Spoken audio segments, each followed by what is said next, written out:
দাঁড়িয়ে প্রস্রাব করা ক্ষতিকর কেন? বিজ্ঞান কি বলে? চিকিৎসা বিজ্ঞানের গবেষণায় দাঁড়িয়ে প্রস্রাব করলে পুরুষের যেসব মারাত্মক ক্ষতি হয়, আসুন তা জেনে নিই। দাঁড়িয়ে প্রস্রাব করলে পেটের উপর কোনো চাপ পড়ে না, ফলে দূষিত বায়ু বের হতে পারে না, বরং তা উপর দিকে উঠে যায়।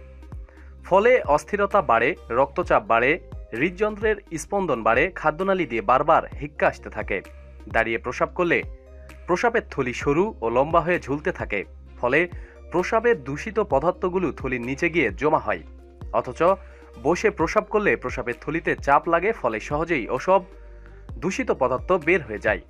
দাঁড়িয়ে প্রস্রাব করলে কিডনিতে অতি সহজে পাথর সৃষ্টি হয়। দীর্ঘদিন দাঁড়িয়ে প্রস্রাব করলে প্রস্রাবের বেগ কমতে থাকে।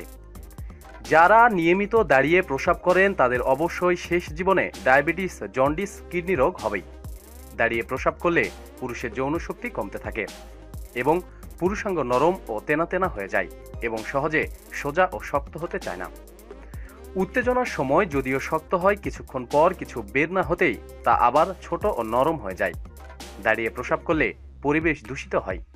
সেই দূষিত বায়ু আমাদের দেহে প্রবেশ করে বিভিন্ন জটিল রোগের সৃষ্টি করে। দাঁড়িয়ে প্রস্রাব করলে তার সিটা দেহে ও কাপড়ে লাগে, ফলে তা দুর্গন্ধের সৃষ্টি করে।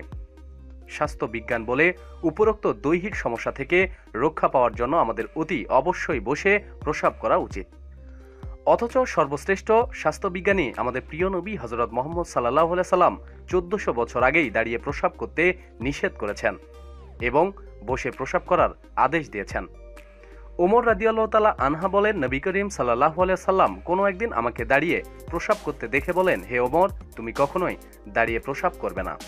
এরপর আমি আর কখনোই দাঁড়িয়ে প্রস্রাব করিনি। তিরমিজি হাদিস 12। প্রতিদিন সব খবরাখবরের জন্য সাথেই থাকুন এবং সাবস্ক্রাইব করুন। ধন্যবাদ।